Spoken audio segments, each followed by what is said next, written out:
Bonjour à tous les bien-aimés qui nous écoutent à travers le monde. Un bonjour particulier à tous ceux qui sont mariés et à tous ceux qui se préparent pour le mariage. Bien-aimés frères et sœurs en Christ, je viens dans cette vidéo partager la deuxième partie de cet enseignement qui concerne le mariage. Je viens ici partager la seconde partie de cet enseignement très spécial qui concerne le mariage. Nous avons vu dans la première partie de cet enseignement que le but du mariage, c'est pour la gloire de Dieu. Et ensuite, nous avons vu que c'est Dieu lui-même qui choisit un conjoint, qui choisit une conjointe pour le mariage. Ça, c'est ce que nous avons vu dans le premier enseignement. Dans cette deuxième partie, nous allons voir maintenant les couples divisés. Les couples divisés, c'est quoi? Ce sont les couples dans lesquels l'homme a reçu un enseignement et la femme a reçu un autre enseignement. Ça peut être par exemple que l'homme va dans une église A et la femme va dans une église B. Les deux ne reçoivent pas le même enseignement. Alors, lorsqu'ils arrivent dans la maison, lorsqu'ils arrivent dans le foyer, ils commencent à se disputer parce qu'ils n'arrivent pas à s'entendre. Il y a la femme qui a un pasteur. Il y a également l'homme qui a un autre pasteur. Le pasteur de la femme est différent du pasteur de l'homme. Et ce que le pasteur de la femme enseigne à la femme, c'est différent de ce que le pasteur de l'homme enseigne à l'homme. Et lorsque les deux se retrouvent dans la maison conjugale, ils commencent donc à se disputer. Pourquoi? Parce qu'ils ne s'entendent pas sur ce qu'il faut faire pour éduquer les enfants. Ils ne s'entendent pas sur ce qu'il faut faire dans le foyer. Ils ne s'entendent pas sur beaucoup de points parce qu'ils n'ont pas reçu le même enseignement. Ça, c'est le premier cas des couples divisés. Le deuxième cas des couples divisés qu'on peut prendre ici, ça peut être que l'homme est musulman, la femme est chrétienne. Ça peut également être que la femme est par exemple musulmane et l'homme est chrétien, ou alors il y a l'une des personnes qui est croyante et l'autre est non croyant, et les deux n'arrivent pas à s'entendre dans le foyer, n'arrivent pas à s'entendre dans le couple. Que faut-il faire lorsque on a fait le mauvais choix en ce qui concerne le conjoint? Que faut-il faire lorsqu'on se retrouve dans une situation où on est dans un couple divisé? Que faut-il faire lorsqu'on se retrouve dans une situation où constamment dans le foyer, constamment dans la maison, il y a des querelles, il y a des animosités, il y a des disputes et parfois il y a des bagarres parce que les deux n'ont pas le même esprit, parce que les deux n'ont pas le même enseignement, parce que les deux également ne fréquentent pas les mêmes églises. Que faut-il faire dans ce cas-là? Avant d'expliquer ici les choses qu'on peut faire selon les Saintes Écritures, j'aimerais d'abord dire quelque chose que le Seigneur m'a mis à cœur de partager avec le peuple de Dieu. Bien-aimés frères et sœurs en Christ, les couples divisés, c'est la situation la plus difficile dans laquelle un chrétien et une chrétienne peuvent se trouver. Donc, il faut faire très attention lorsque tu es chrétien ou alors lorsque tu es chrétienne et tu te trouves dans la situation d'un couple divisé. Il y a beaucoup de chrétiens, le Saint-Esprit s'est retiré de leur vie. Pourquoi? Parce qu'ils voulaient faire certaines choses pour plaire à leur mari. Par exemple, tu es un chrétien et tu épouses un mari qui, tu es chrétienne, tu épouses un mari qui est non-croyant. Maintenant, ton mari non-croyant commence à te demander de faire certaines choses. Parce que ton mari non-croyant, par exemple, ne lit pas la Bible. Il ne lit pas les Saintes Écritures. Il commence donc à te dire de faire un certain nombre de choses.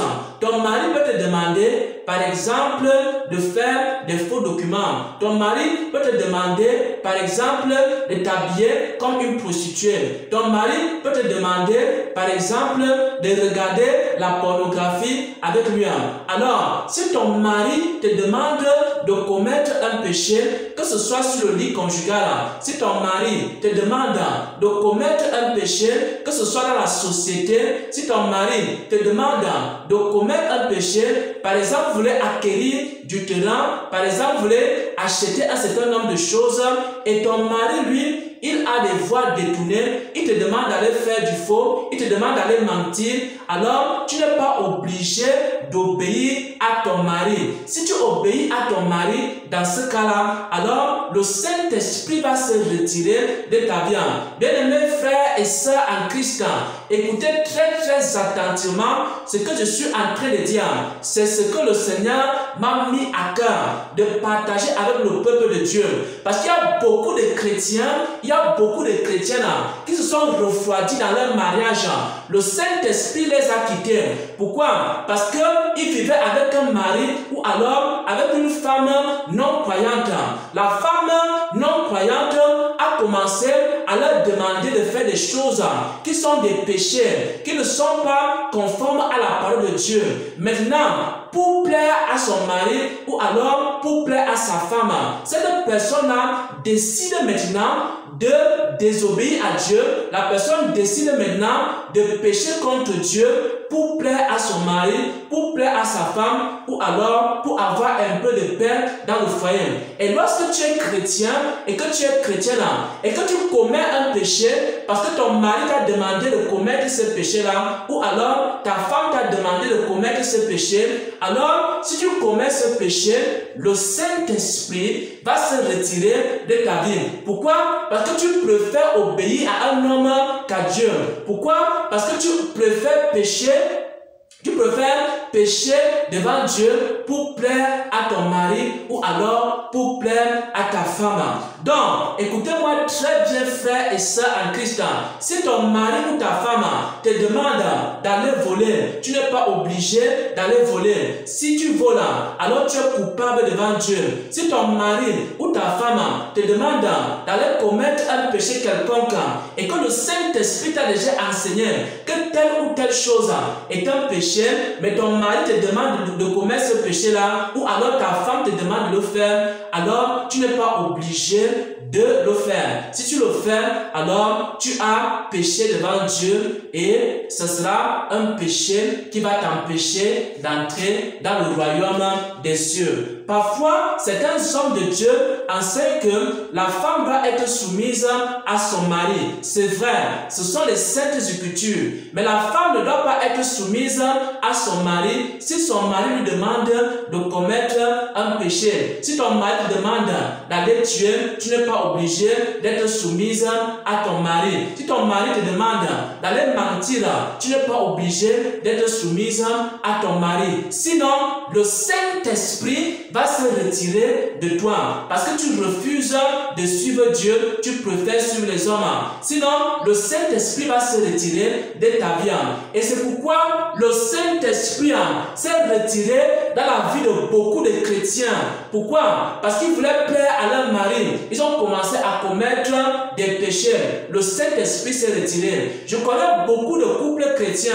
Je connais beaucoup de chrétiens et de chrétiennes qui étaient zélés pour Dieu.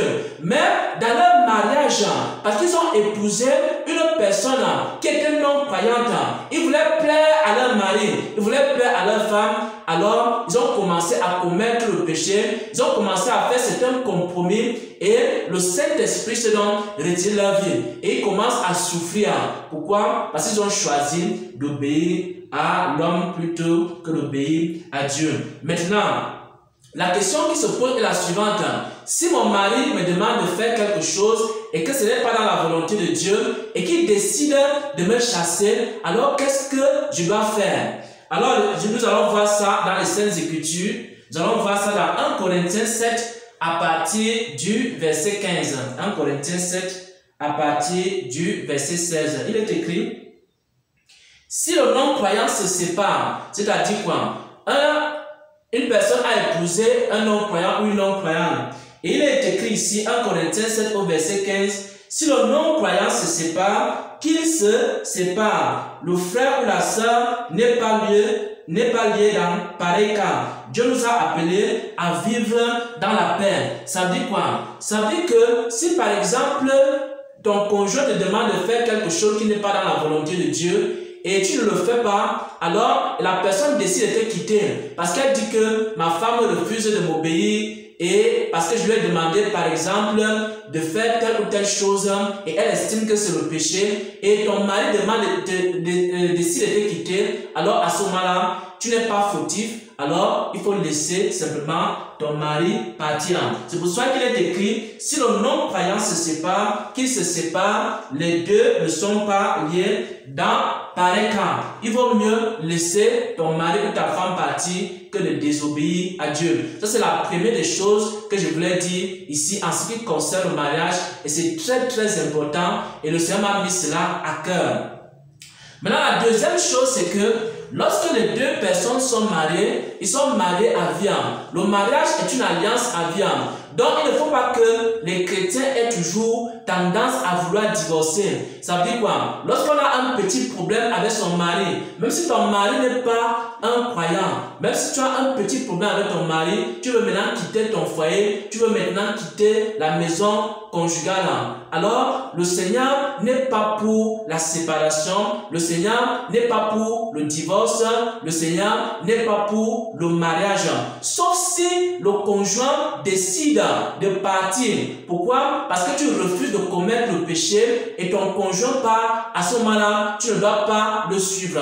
Tu dois simplement demeurer dans la vérité. C'est pourquoi il est écrit ici, dans 1 Corinthiens 7 au verset 39, une femme est liée aussi longtemps que son mari est vivant. Mais si le mari est décédé, elle est libre de se remarier, mais que ce soit seulement dans le Seigneur. Ça veut dire quoi? Lorsque tu es marié à un homme, tu es lié à vie avec cet homme-là. Et tu dois attendre que cet homme, si cet homme ne décède pas, alors tu ne peux pas te remarier. Si cet homme ne décède pas, tu ne peux pas te remarier. Tu es obligé peut-être d'attendre que cet homme décède. Si il décède, alors à ce moment-là, tu peux te remarier. Mais les Écritures nous enseignent ici que si quelqu'un veut se remarier parce que son conjoint est décédé, il doit se remarier uniquement dans le Seigneur. C'est-à-dire, il doit se remarier uniquement avec un chrétien, il doit se remarier uniquement avec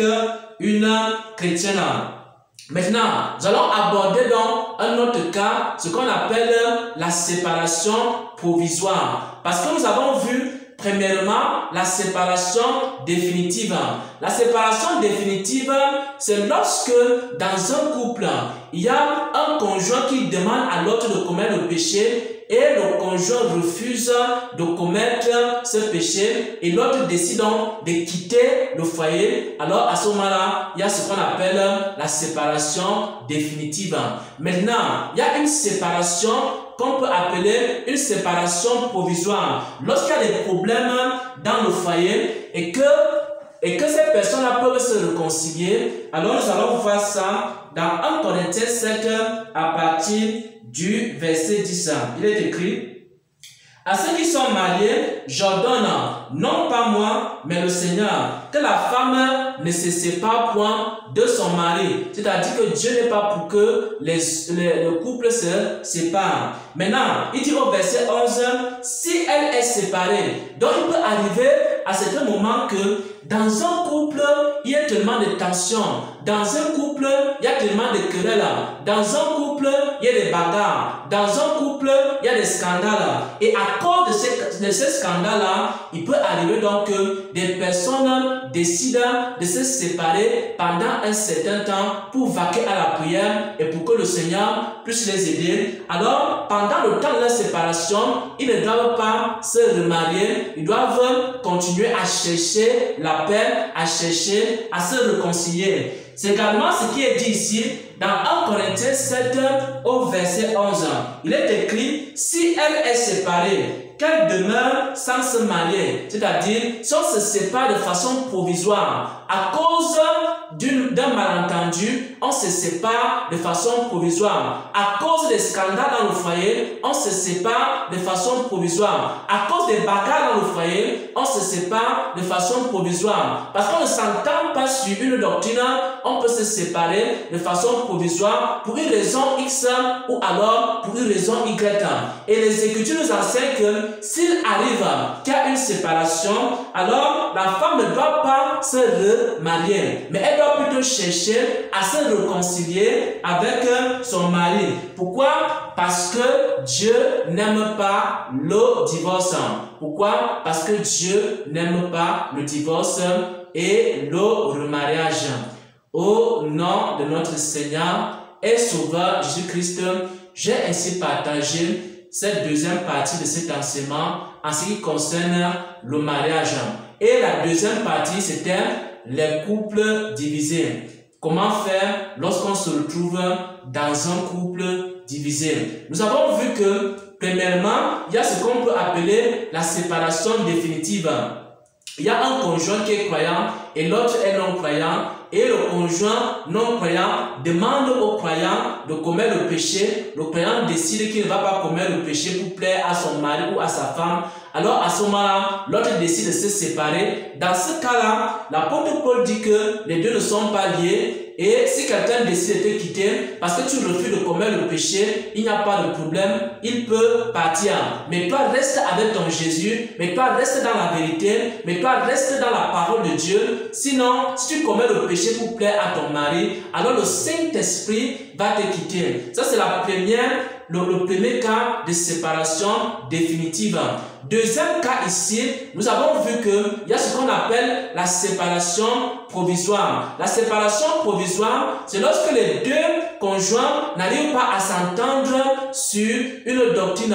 Et parfois, il y a beaucoup de querelles dans le foyer. Parfois, il y a beaucoup de disputes dans le foyer. Parfois, il y a même des bagarres dans le foyer. Et parfois, les gens prennent le couteau. Ils veulent maintenant s'entretuer dans le foyer. Dans ce cas, il arrive que des couples se séparent provisoirement en attendant que les cœurs soient apaisés. Et nous avons vu ici que le Seigneur recommande ici, dans 1 Corinthiens 7, au verset 10 et 11, le Seigneur recommande que dans ce type de séparation provisoire, les deux conjoints doivent chercher à se réconcilier.